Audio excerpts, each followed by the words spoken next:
ছেলে ইনকাম করে মাসে 10,000 টাকা, আপনি 5 লাখ টাকা তার উপরে মোহর চাপায় দিলেন, এটা কি পেয়েছেন আপনি? আমার কথা বুঝেন না মনে হয়, কথা বুঝতে পেরেছেন? তাহলে মোহর নির্ধারণ করার সুন্নাহ পদ্ধতি কেমন, সহিহ পদ্ধতি কেমন?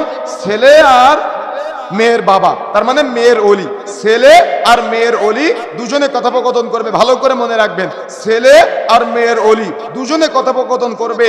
ছেলেকে মেয়ের ওলি জিজ্ঞাসা করবে, আমার মেয়েকে তো তোমার সাথে বিবাহ দিচ্ছি, তো মোহর কত নির্ধারণ করা যায়, তুমি কত মোহর দিতে পারবা তোমার হালাল ইনকাম থেকে? সহজ না? কত সুন্দর সিস্টেম না? কিন্তু মামা সাজে, এক্ষেত্রে মুরব্বী সাজে, খালু সাজে, তার মানে দুলাভাই সাজে, সেজে ছেলের উপরে এটা চাপায় দিয়ে আজীবন তার কোনো খোঁজ পাওয়া যায় না।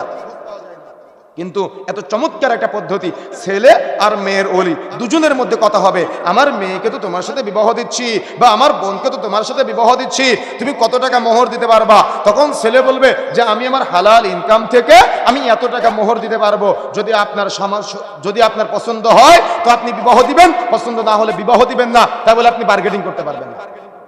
আমার কথা বুঝতে পেরেছেন? আমার কথা বুঝতে পেরেছেন? দেখা যাচ্ছে ছেলে বলেছে আমার হালাল ইনকাম থেকে আমি 60,000 টাকা দিতে পারবো, আপনি এ কথা বলার অধিকারই রাখেন না যে 1 লাখ টাকা দিতে হবে। কথা বুঝতে পেরেছেন? এই অনুমতি আপনি কোথায় পেয়েছেন? আর আজকে আমাদের সমাজের কাজী সাহেবরা আজকে এগুলা ছেলের উপরে চাপায় দেয়, ছেলের পরিবারের উপরে চাপায় দেয়। অনেকেই মান সম্মান রক্ষার জন্য কবুল বলে ফেলে, আর বউয়ের কাছে গিয়ে পরে ক্ষমা চায়। এগুলো কাপুরুষতার পরিচয়। কবুল বলেছেন কেন? আপনি কবুল বলার আগে সিদ্ধান্ত নেবেন, কবুল বললে আপনাকে দেওয়া লাগবে। কথা বুঝতে পেরেছেন? কবুল আপনি বলেছেন কেন? কবুল বললে আপনাকে দেওয়া লাগবে। ওই যে লিখে রেখেছে না, ওটা শুধু কাগজ কলমে লেখা না, ওটা আপনাকে পরিশোধ করা লাগবে। এই জন্য প্রিয় বন্ধুরা আমার, যে কথা বলতে চাচ্ছিলাম, বিবাহের সময় এই মোহরকে সহজ করে, বিবাহকে সহজ করে দিতে হবে। মোহর কঠিন করা যাবে না, মোহর কঠিন করা চলবে না। আমাদের সমাজে প্রচলিত আছে মোহরের কথাবার্তার পাশাপাশি পণ নির্ধারণ করার পালা বা যৌতুক নির্ধারণ করার পালা।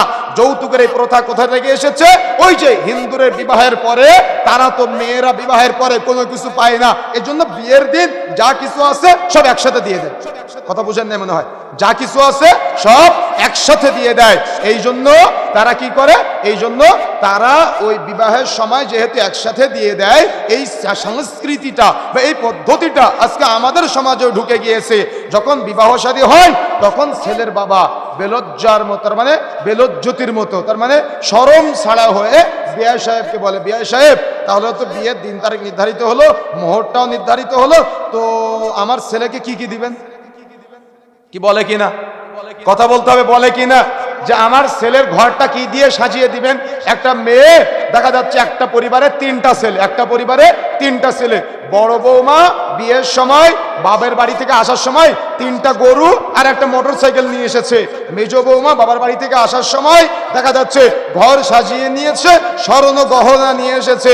এখন ছোট ছেলেকে বিবাহ দেওয়ার সময় ছোট ছেলেকে যে বাড়িতে বিবাহ দিয়েছে ওই বাড়ির, অর্থাৎ মেয়ের বাবা অনেক গরিব, কিচ্ছু দিতে পারে নাই। এখন বারবার খোঁটা দেয় শাশুড়ি, বারবার খোঁটা দেয় এলাকার মানুষ। এখন ঘর ঝাড়ু দিবে কে? ছোট বউ। ঘর মুছবে কে? ছোট বউ।